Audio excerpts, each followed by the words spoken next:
But now for a look at a club who have become something of a Saturday sensation. We join Martin Tyler in a boot room somewhere on the Kent coast.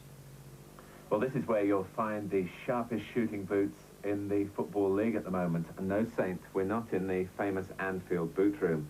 The goals are flowing from a much more unexpected quarter, as those of you who listen to our football results on a Saturday afternoon will surely appreciate. Gillingham 10, Chesterfield 0. And that just a week after Gillingham had thrashed Southend 8-1. The Kent town on the River Medway has been something of a footballing backwater, even though only a playoff defeat in May prevented promotion to the second division for the first time. But now Gillingham seem to have gathered in the goal scorers. Men like Welsh international Steve Lovell, who struck 4 of the 8 against Southend.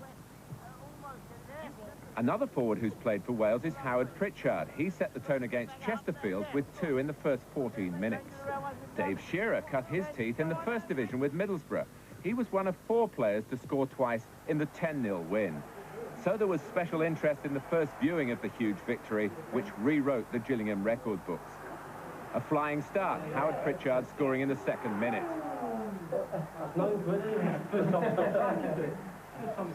12 minutes later, it was Pritchard again with a header. The 3rd goal after 31 minutes, a solo run from the bustling Shearer.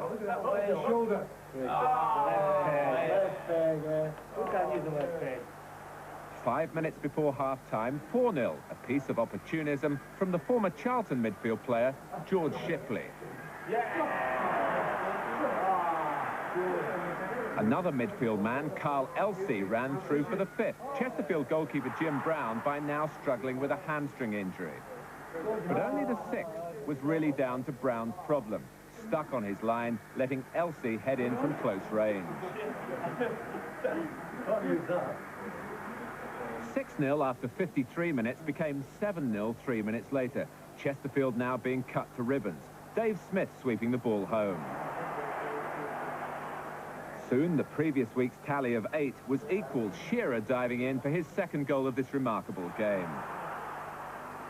There was a 2nd also for Shipley, making room for himself to fire in number 9. And 6 minutes from the end, Gillingham answered the crowd's call for double figures, the 10th goal from defender Colin Greenall. But such an extravagant performance did leave manager Keith Peacock with mixed feelings. As a pre-match gimmick, he'd given each player odds against scoring. It became a very costly managerial exercise. But you see, for poor Chesterfield, the writing really was on the wall. It was just something on the spur of the moment when I came in the dressing room before the game. I've been thinking how well Chesterfield have been doing as regards not conceding any goals at all. We'd won 8-1 the week before, and I honestly thought, well, this is going to be a really tight game.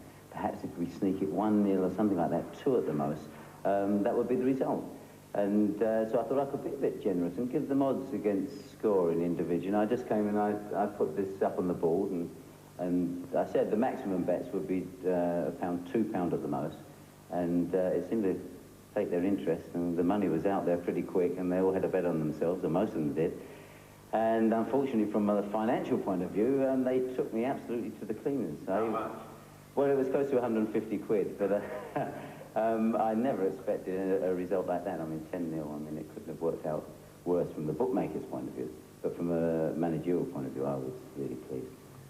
Yeah, it was some feat, really, wasn't it? It was some feat getting the money out of Keith Peacock. I tell you, he's still got Brian Moore's white fivers, mate.